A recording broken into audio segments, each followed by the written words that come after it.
Good evening, ladies and gentlemen, and welcome to Soya and Baila's World.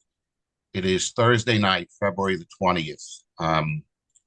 Most of you probably heard already.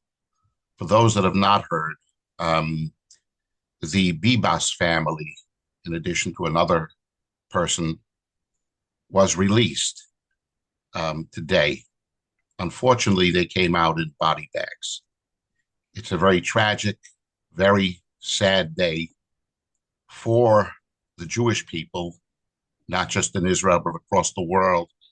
And it should be equally sad for all people of all civilized nations, civilized people across the world, to see something as horrid as the barbarism and the savagery displayed by Hamas and the so-called Palestinians. And I always use that word so-called.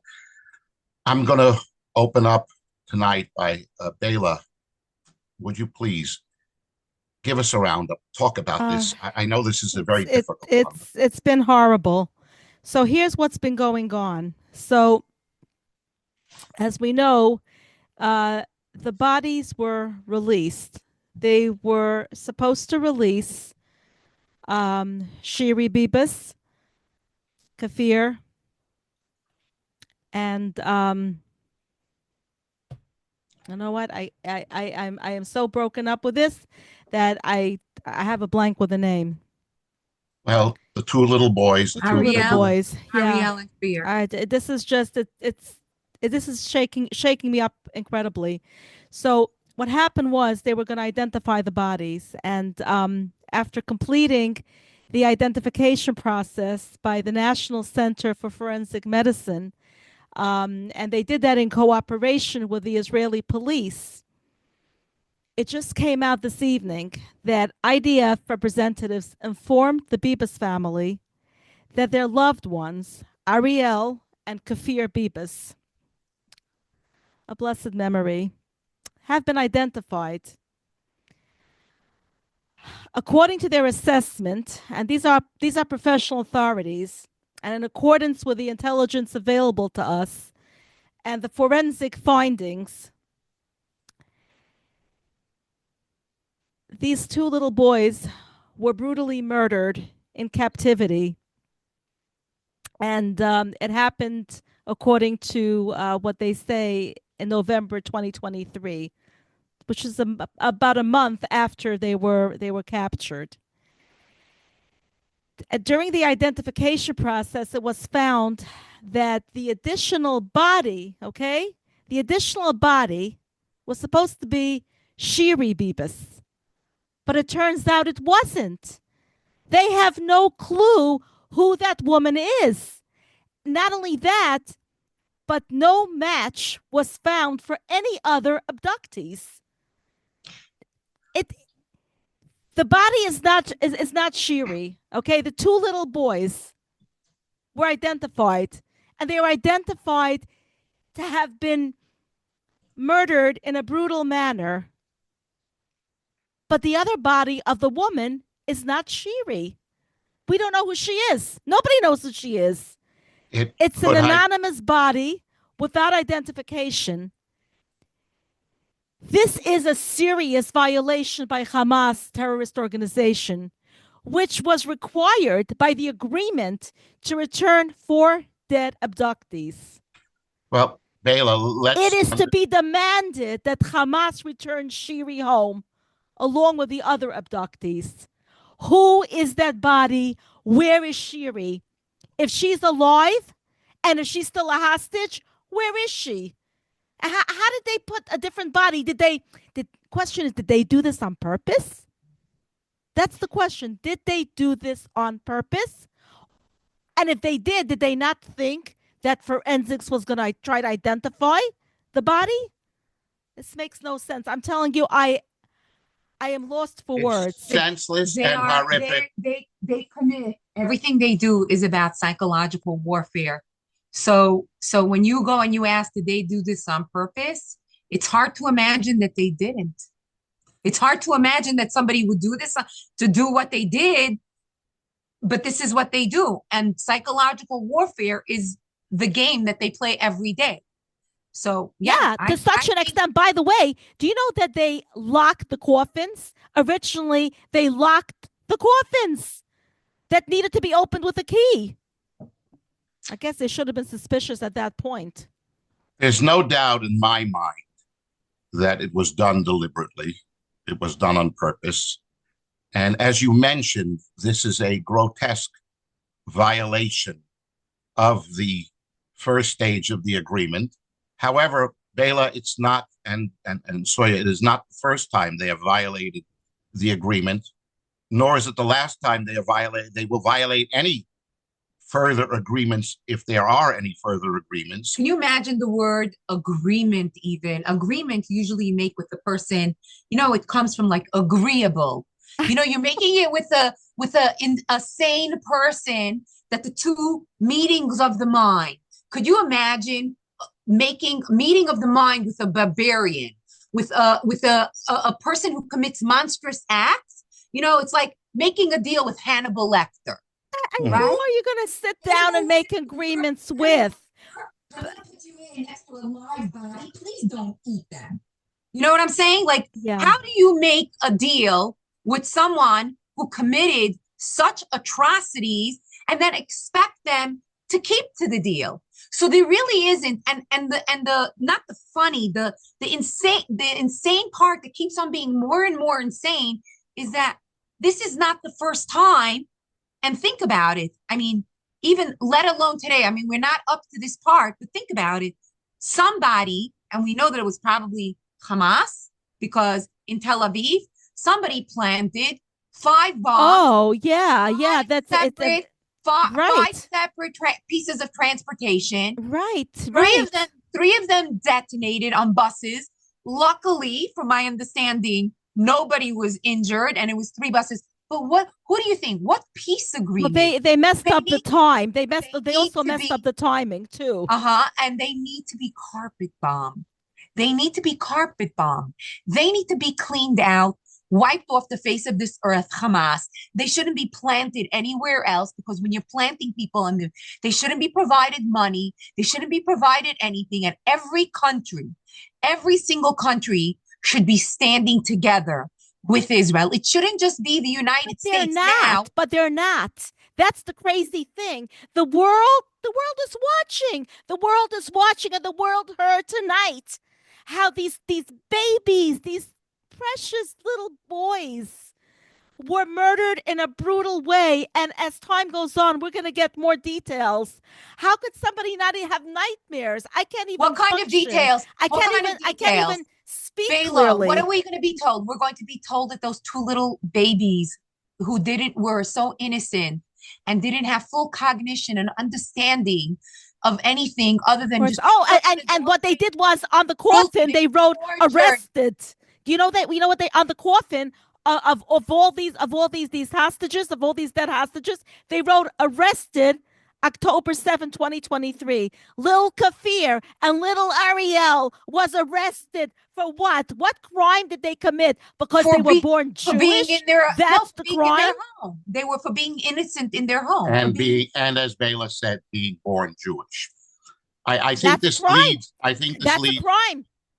That's a crime in their book. I think this leads to another thing.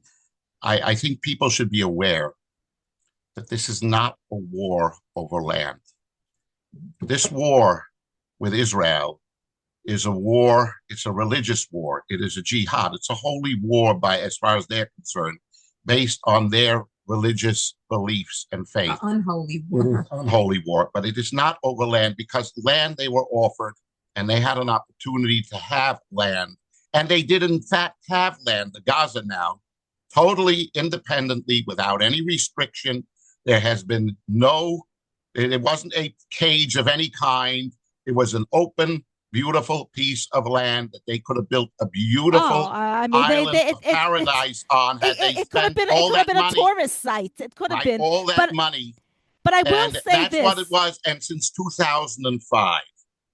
But the so-called innocent, when you saw on TV or on wherever you watched your reports about the release of these remains of these few hostages today, what you saw were Palestinians, not just Hamas, ordinary Palestinians, cheering, Oh my singing, gosh.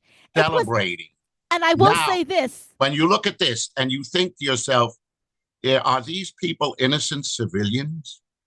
People say they're complicit, but you know something? There's no innocent civilian That's in correct. Gaza. I'm sorry to say. Bayla, they're not only complicit, they cooperate. They cooperate very much. In fact, they were part of. There are no innocent civilians there. In fact, I will say this: that the United Nations, who's they're not much of a friend of Israel. They're not much of anything. But I will say that the United Nations rights chief said that the parading, because they were parading the bodies, that the parading of bodies in Gaza, and these words were abhorrent and flies in the face of international law. Hamas handed over the bodies of these Israeli children, and we all thought it was Shiri. Well, I don't know. Does that you think? And also, and let's not forget and give respect to the other hostage, the fourth hostage, there was supposed to be four, but it turns out he was a gentleman, Baila. Oded Lifshitz. Baila, this man was a gentleman. I know. He spent his life trying to befriend these people. Yes, he brought them to hospitals on the Israeli road. Yes, he drove the Gazan kids to hospitals. Yes. He employed them, as many other Israelis that gave him good employment. And what did they do? They drew up maps quietly, and they planned something like this. And these are the so-called innocent Palestinian civilians. There is no such thing. They are all Islamo-fascists. They've proven it. They're nothing less. The proof is in the pudding. It's there, and anybody denies it. What's disgusting is that the entire world, till today, still turns on Israel and still holds, the vast majority still looks at the Jewish people and at Israel as though they're the bad guys, and these people are somehow innocents and they were harmed by this. The only one of the few people actually, God bless President Trump, you know what he said when he saw this today? Today he made a statement. They should wipe out the whole place. Don't leave one building standing. Not one building should be standing there. The Israelis should obliterate everyone and everything. The only problem is that the Israelis are still hoping that there might still be a few live hostages. And I don't hold out much hope to that. I think they should Israel. I think, you know what? So a couple of months ago, I would have agreed with you, and I would have said, I don't think anybody is alive. But the fact is, there are some that are still alive. And one thing about us, about Jews, is that for one life, look what Israel is doing. For one life, they're letting murderers go. Look what Israel did. But the world is seeing something. I will say that, because the fact is that the United Nations said that under international law, any handover of the remains of the deceased must comply. It must comply with the prohibition of cruel, inhumane, or degrading treatment. Respect must be ensured. Baila, they didn't. I think this is because President Trump is in office right now, and he is the leader of the free world. And I think that's why the United Nations had made such a statement. I don't think they would have done it had the same thing occurred under Biden's watch. But let's take a step back for a second, okay? I want the rest of the world to understand this is not just a jihad against the Jewish people. Israel is the vanguard. It is the front line. It is a tiny little state of 10 million people altogether, which includes about 2 million Arabs inclusive, right. Okay? And who, by the way, are treated very well. Surrounded. I'm sorry, would you say? I'm sorry, treated very well. Right, of course. They live completely here. They live in, I worked for one at a law firm when I worked in Israel. One of them was one of my bosses, a partner in the law firm, a partner with Israelis in the law firm. This is, and they're judges and they're doctors and everything.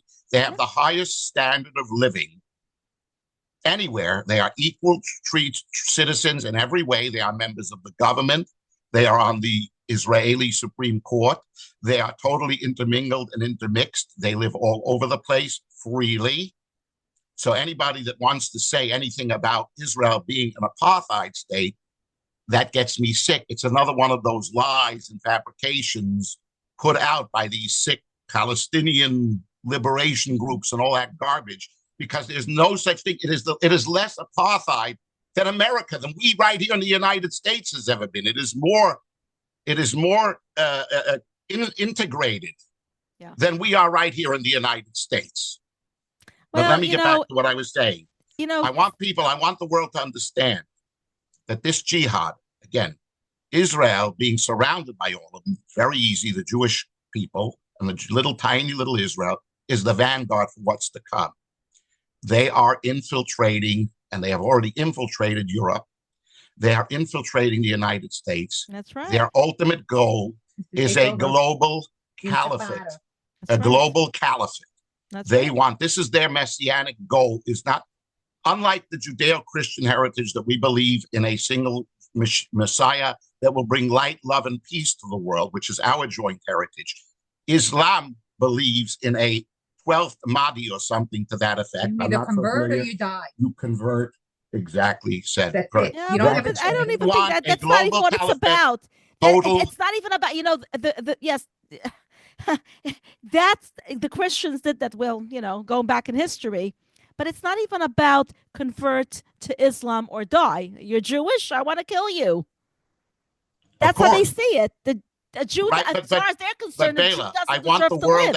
But it doesn't end with the Jews. It doesn't end with the Jews. It starts with the Jews. They're going after the Christians as well. They're going after everyone. They're going after everybody. Oh, they're going after everybody. World domination. This is what the world doesn't get. The world doesn't get it. Well, and all these pro-Palestinians, they don't understand that they're next online. That's right. What about the gays and the lesbians? They go into one of these countries that are ruled by Islamic law, and they get flung off a roof, or they get their heads knocked 100%, 100%. This is what it's all about. And they are so foolish. These are what's referred to by many as the useful idiots that are being brainwashed. And because they're deep down, they have their anti-Semitism within them themselves. So this is something that they use to manifest their anti-Semitism by this way. Right. But Baila, I wanted to ask you and Soya, do you think, now that they did not deliver Shiri Bibas, the mom, and do you think there's any chance that she might still be alive? Do either of you think there's any chance that she might still be alive? I'm discussed hopeful. it earlier, Baila. What do you think, Soya? I'm hopeful. One second. You said to me earlier, we had this discussion earlier. I think she's alive. You said to me something interesting. You said that they may be keeping her alive for a reason, and I'd like you to please tell that to the people and explain to it, because I never heard it before. So this is a theory I have. It's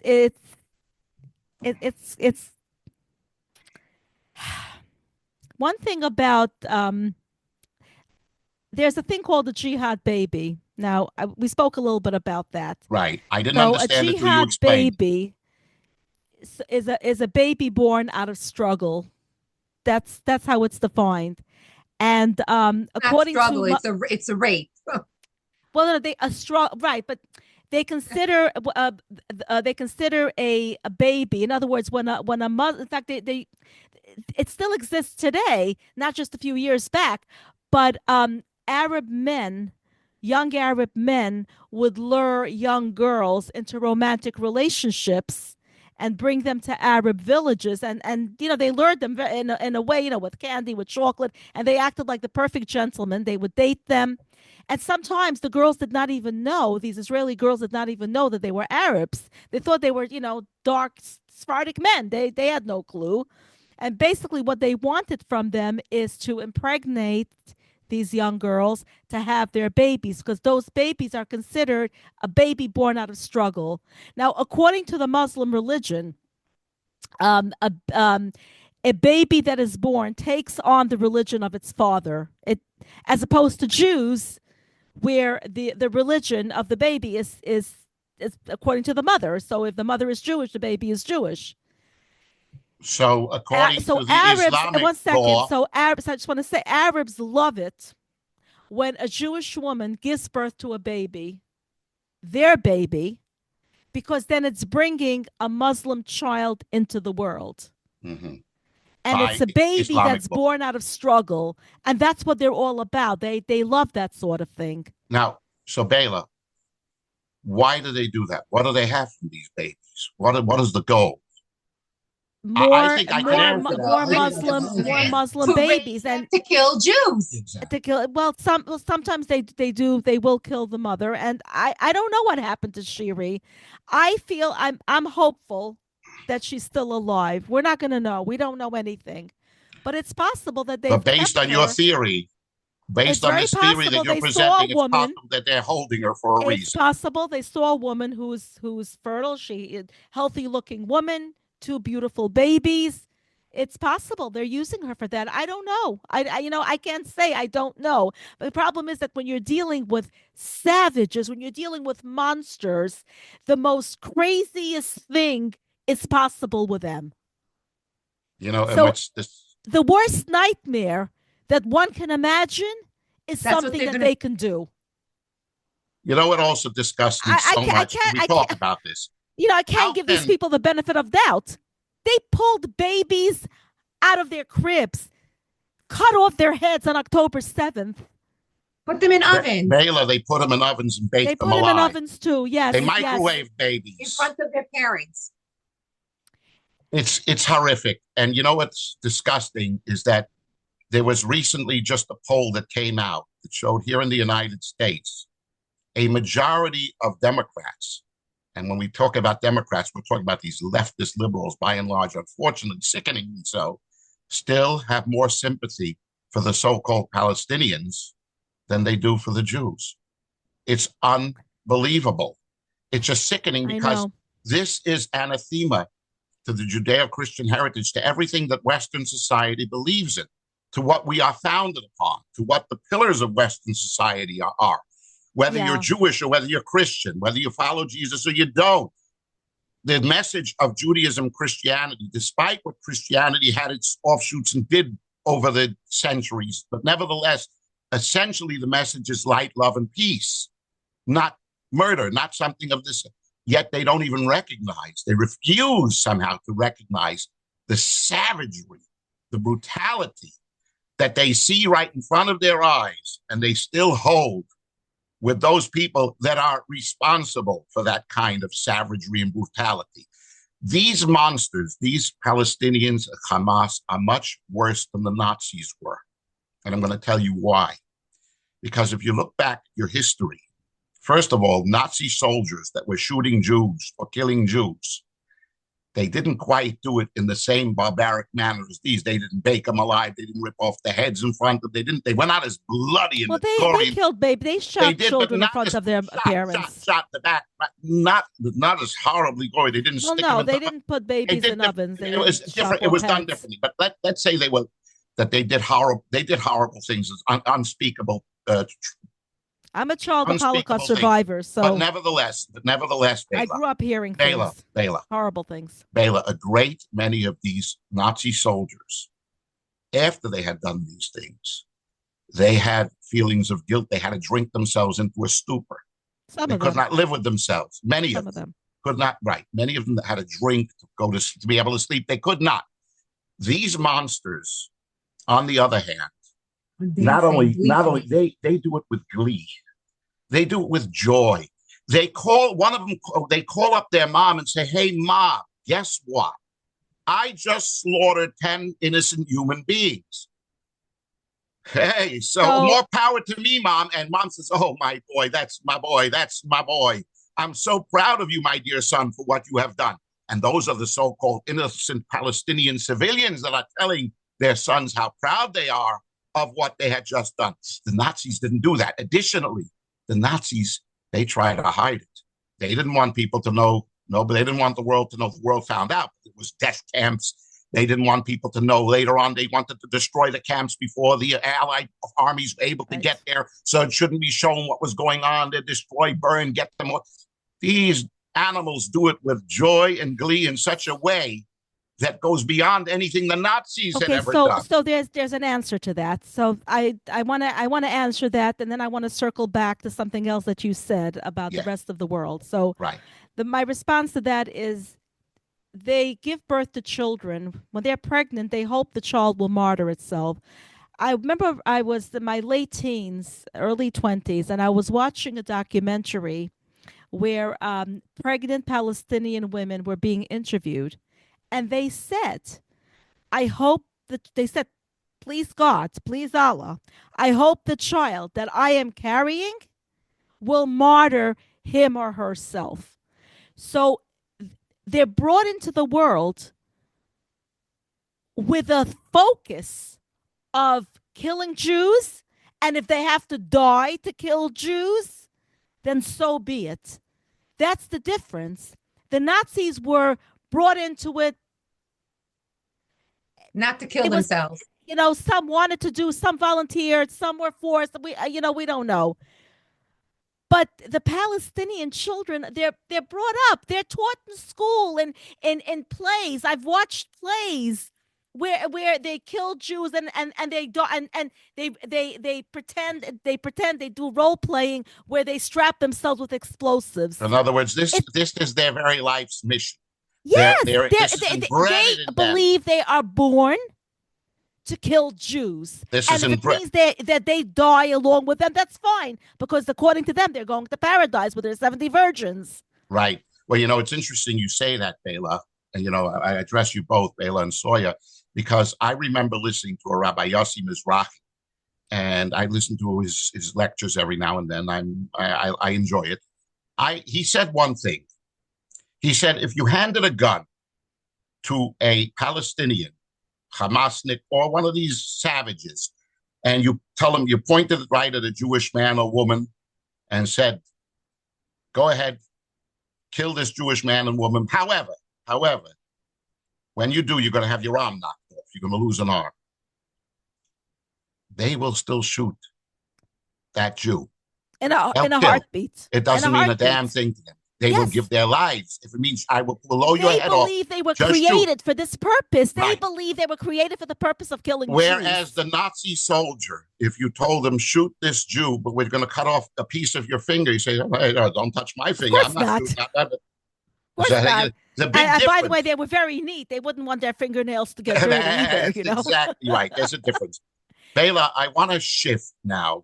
I just want to say something else. Please.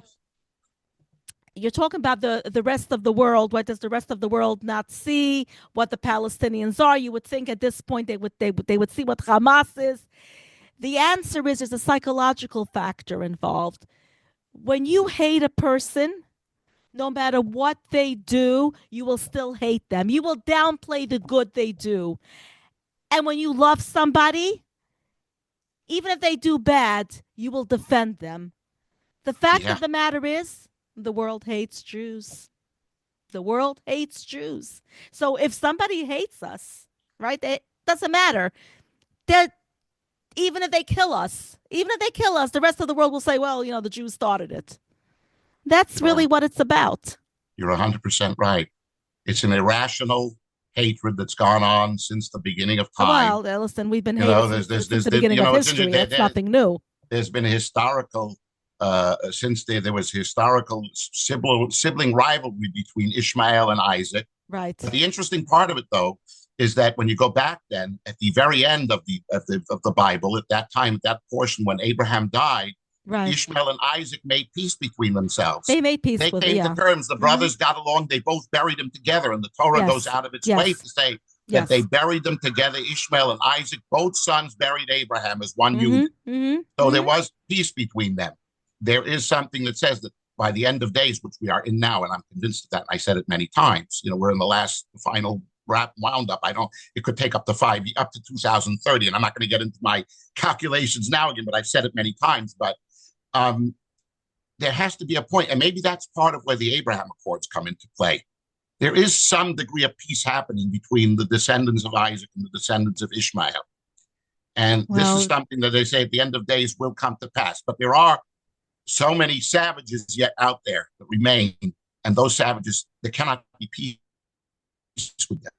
You have to destroy the savages. Baila, Soya, there is a massive buildup on the Egyptian front on their side of the Gaza Strip. Massive buildup going on. I want to invite both of you. I'd like to hear from both of you.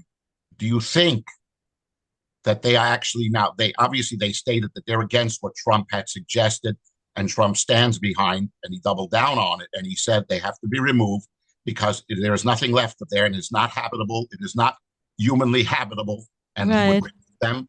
And they're welcome to come back if they come back peacefully when it's rebuilt after 10, 15 years, whatever it takes. And the world should chip in and rebuild the Gaza and make it into a beautiful paradise and make it into a city where people can live like human beings, not like savages, if possible. Now, they're very much against it.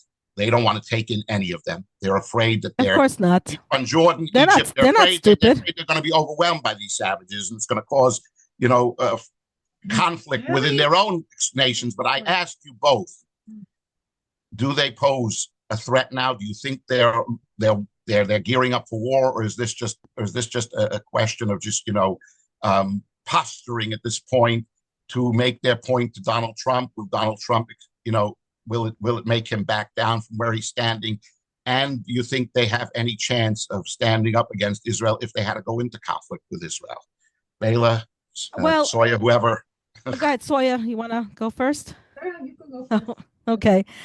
So Egypt proposes. They proposed an alternative to Trump's plan on Gaza reconstruction. So just last Friday, Egypt informed the U.S. of the impossibility of implementing President Trump's plan to evacuate the people of Gaza, and that they have a vision of its own for rebuilding Gaza without displacing the Palestinians. Without moving them out of Gaza. Let's not call it displacing, because they might be moved into certain sections while other sections are being reconstructed. That's what they're saying. But you're dealing with 2 million Gazans. Okay. So I happen to think there's how many countries? How many? But they don't want them. It doesn't matter. It doesn't matter. But how many Arab countries are there? Oh, but there are a lot. I don't know the number. How many? I don't know exactly. 98. I don't know exactly. I don't know. I couldn't even throw out a number. But nobody wants them. They don't want them, and there's a good reason they don't want them. They don't want trouble. Well, the Jordanians, which are basically essentially what was once known as the Arab Palestinians, because they were Jewish Palestinians. Oh, I know. Jordan doesn't want them. What was known as they don't want them because they're afraid that they're going to basically, 1 million of them come in, 2 million of them come in, they're going to take over the country. By the way, many of the Gazans are Jordanians. Well, of course, that's primarily. Yeah. But Jordan doesn't want them. Nobody wants them. There's a good reason, right? Google, they hate the Jews, but they don't want to take them. They should. They should show brotherly love. Open up their homes to them. According to Google, there are 57 Muslim countries. Okay. 57. Okay. How many countries are there for Jews? Well, there's one Jewish country. There's only one. And it's a sliver the size of New Jersey. And we can't have it because they don't want us to exist. And if you don't believe, and if you don't believe that they don't want us to exist because you're going to say, I'm only saying it, go look in their Quran. If you go and you look in their Quran, they will tell you that we come from pigs and monkeys. That's right. Okay? So I'm going to say this. Forget about what the Bible says, that we come from Adam and Eve, right? And they were the first man and woman. The rest of the world should be calling them insane, just for that alone. Yeah, because when you think about it, if we come from pigs and monkeys, what does it make them? I mean, we all date back to Abraham. The Jews and the Muslims come from Abraham. What does that make Abraham? And they know that they were half siblings, right? What does that make Abraham? I mean, they're demented. They're beyond demented. By the way, if you really want to peeve off a Muslim, start saying profanities about, their beloved Muhammad. Well, don't get me started on Muhammad. Okay, they will put a ransom on your head, literally, for saying this. If you were to say this in the street to them, they could say whatever they want about us, that we come from monkeys and pigs. But if we were to say about their demented Muhammad anything, you get knifed. You will get worse than that. And worse than I've got a lot of things about 57 countries. If you were to take 2 million, okay, 2 million, okay, how many zeros is that? Okay, 2 million, and you were to divide it between, forget about 57, 50, okay, 40,000, 40,000. in each country. If this country, little New York, was able to absorb 100,000 illegal criminals coming in, or 10,000 a day, okay? So in 4 days, all 50 countries can absorb 40,000 each. They can even take 50 or 60, some of them. It's not a big deal. No. They could Not do a big deal to you, but they don't want them. Wait a minute. Hold on. I agree with you, but they don't want them. They were getting a lot of money from other countries, especially the United States. For what? What were they getting money from? And also, they were getting money while they were living in Gaza to build up. That's right. They never did it. Now, let me ask you a question. Oh, they built. Oh, they used the money to build. They built tunnels. That's what they did. That's what they built. Baila, if I gave you money, okay, wherever you live in the United States, I gave you money, right? And I said, Baila, I'm giving you money. I'm sending you $500 million, okay? More. I don't know how many billions. I'm going to keep you to that. No. But if I gave you that money and I said, these are for your people and infrastructure, I'm kind of like a bank, right? Because I'm giving it to you to help out the economy, your country, schools, hospitals, humanitarian. I'm giving it to you. Humanitarian and aid. You took that money and you built tunnels instead underneath the ground on the real estate that really didn't belong to you. Okay? That didn't belong to you. No. Okay? Because by the way, according to the Bible, demented Muhammad came thousands of years later after the Jews were there. Mm-hmm. You understand? I think he gave 1,500 or something, almost hundreds of years, 1,000 years, or 1,500 after Jesus did. Doesn't make a difference when demented Muhammad came along. But the fact is, it was a good more than 1,000 years along later. Okay, so let's not change, history. Okay, the fact is a fact. Okay, so where was I going? You were going to say that they can keep absorb those tiny numbers. If they divided it up, it would be nothing. So I gave you all this money and you built. Can you imagine if you instead took that money and instead of building the infrastructure, and it's not that you let me down, you also let all those other people, other demented people living in the community down. Can you imagine if you built holes in the ground, okay, with cement through whatever city you're living. Let's say you're living in Cincinnati, you went and you built it underneath. Call them what they are, terror tunnels. Could you imagine you built terror tunnels under, Cincinnati Library, Cincinnati this, and then inside the Cincinnati school, one of them, the Cincinnati Musical School, inside there you were stockpiling also some bombs, which I beg to wonder, where did that money come from? I didn't give you money to buy launchers and missiles. The world should be outraged. Not outraged. Now at Bibas, which is the worst, they should have been outraged centuries ago, 1929, when they went to go slaughter a bunch of Jews. All the different times, each time it's like, this time we're going to make another agreement. We're going to make another agreement. We're going to make another. And every time they break the agreement, at what point, and first of all, after they break the agreement or after they lose the war, each and every single time, they're the ones that are making the demands. Where did you ever hear when I play a board game with you and I lose, you get to make the decider what color you want from the checkers? Do you want to be... Right. You want to be the red checkers, the black, or you want to be, the white or the black from the chess because you won the last game. Right. When they lose the game, every single time, it's not a game, but, lehavdil, whatever it is. Right. But when they lose the game, they make the conditions after. Oh, yeah. Again, we're allowing the insane people to run the asylum. Like I said, They come from demented. I don't know if monkeys are I big, mean, but they come from demented. Ladies, right. ladies, Well, ladies. they're pure evil. You're talking about people that They need to be wiped off the map from this earth. There is no place for them. And if they don't want to absorb them, then I tell you something, they should be placed somewhere on an island. We have a couple of empty islands. There's no rationalization Ladies, or compromise. think- This is a society that cultivates a culture of murder and death.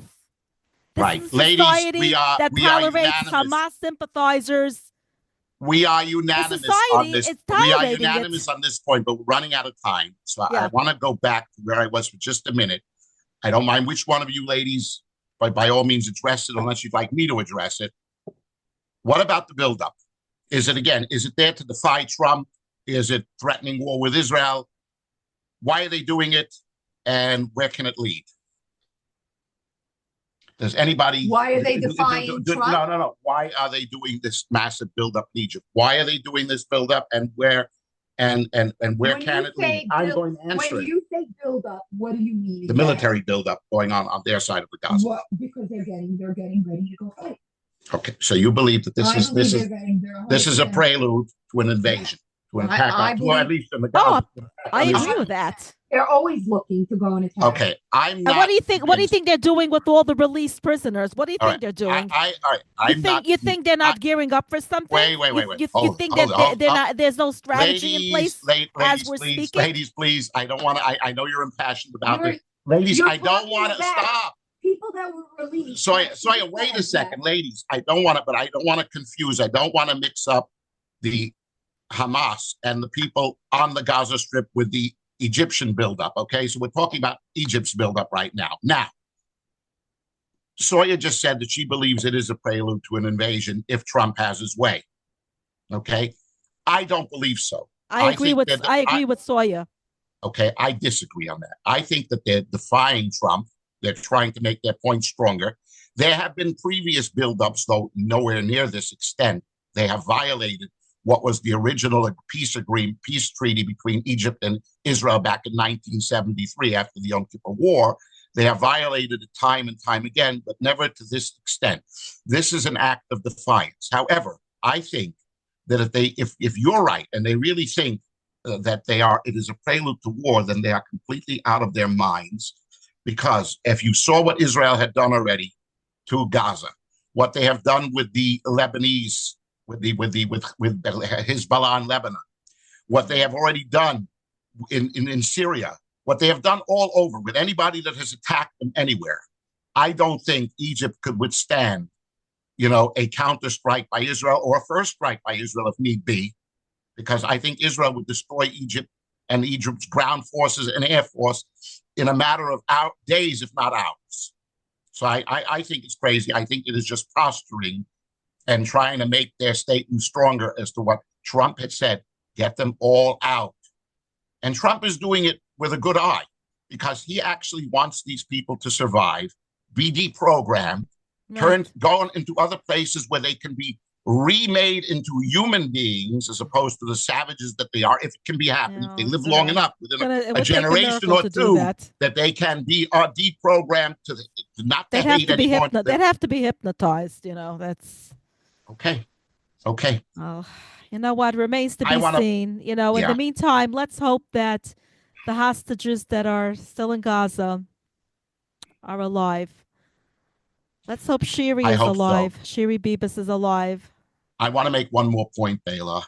I want to say that I heard earlier, and I think I mentioned it to you, that one of the leaders of those people living in Judah and Samaria, Judea and Samaria, which are part of the heartland of Israel, part of Israel, just like Gaza belongs to part of biblical Israel. It's Israel. It's all Israel. None of it is Palestine. It never was. It's all Israel. It was just named Palestine back then 100 years ago. It's not. The Jews there had their step. My mother was born a Palestinian. She was born it wasn't Israel yet. She was born Palestinian, but a Jewish Palestinian. Yes, that's what they were. Yes. The newspapers back then, Palestinian Times. Yes. Because it wasn't called Israel yet then, but it was the ancient homeland of Israel, all of it. But he says that he blames. No, they are not. They are not descendants of the Philistines. They are not. They have nothing to do with the ancient Philistines. But nevertheless, he blames Netanyahu.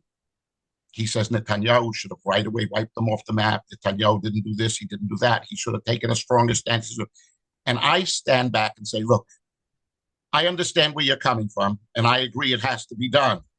But also, I do not blame Netanyahu to that extent, Baila, Soya, because I believe Netanyahu, that poor man, is between a rock and a hard place. Oh, he's in a tough place because no matter what he Israel. does, he's wrong. There's always going to be people that are against him. Well, they're going to blame him because they're going to blame him no matter what. Like Harry Truman said, the buck stops here. It stops by Netanyahu. He is the leader of Israel. He is the prime minister of Israel. He's the final word. He's the final decision. In Israel, the prime minister is the first and primary, and it's the president of Israel is only sort of like more of a job where he's more for show. It's not. He doesn't have real official powers per se, as does the prime minister. It's like in many cases you have a chairman of a board who's the real power, whereas the president is just a show more. But the chairman of the board behind sits the power. But he's the power. He's the final decider, and somebody has to be blamed. But when you are sitting in a country where you have hundreds of thousands, how many people getting up and protesting every day? Don't attack, don't destroy, because if you destroy our families, our hostages are going to be wiped out as well. And they're telling you not to. And you really should, but what do? You got to get the hostages out. He's really I wouldn't want to be in his position, because I guarantee you he doesn't sleep at night. But to blame him and to say because the buck stops here, you got to blame something is not fair either. Not at all fair. And I think he's doing the best he can. That's my view. Yeah. No, I hear what you're saying. I want to make one last point, if I may. It's ready. We're really out of time. We are really going way past. Way beyond the time. But if I may, just one quick last point, and this is something I said to my friend, the pastor that I know very well, one of the pastors I deal with, and he actually he ministers to me. I'm a Jewish boy. I have a rabbi and a pastor. I'm really friends with him, very close. And I told him, and he said, absolutely. He said, look, Jerusalem, the Mount of Olives, not the Mount of Olives, Mount Moriah, where the mosque is sitting right at the top, and where Jews and Christians are not free to go pray up there. That is where our temple stood. They are desecrating with that mosque, our temple, and everything holy to the Jewish and to the Christians, because Jesus was Jewish, very Jewish and very religious. That was his temple as well. And whether Jesus is the Messiah or not, if he is not, he's still going to come back with everybody else, and there will be a third temple. And if he's the one that turns out to be the Messiah ultimately, he will rebuild the third temple in that very same spot. So it's to the Judeo-Christian heritage. It is literally a shame and a slap in the face that there is still that mosque up there, and everybody should have an issue with that. And I think that mosque should be moved to Egypt, or maybe once get the people out of there, blow it up, and get rid of the mosque. That's my opinion. Okay, and what's the name of the pastor? And what's the name of the pastor that said that? Well, I agree with him. We come to the agreement. I don't know if he would want me to talk, use his name on a public forum. Okay. So, okay. But I do deal with several pastors, and I would love to have him on the show one day. We may have him on the show one day. Okay, the pastor, good. And perhaps even Bishop as well. We had on the radio show, Baila, we did have Bishop Seabrooks. He came with Rabbi Moskowitz, and they both came. We had the bishop and the rabbi. Yes. So we'll do something like that. We got a lot. We had Rabbi, what's his name? The Reverend the Rabbi. Yeah, that's right. We've had quite a Anyway, on that note, ladies and gentlemen, from my point, I hope we're going to hear better news. We stay riveted to the TV set and to our news stations, wherever we get our news. And I hope you've gotten some more insight as to how this is viewed, and it helps you understand what's going on. And with that, I like to tell everybody good night. Let's hope for good news. Baila, please take it away. Let's wrap it up. Am Yisrael Chai. Amen. Amen. Amen. Amen. Good night, all. Good night. Good night. Shabbat Shalom.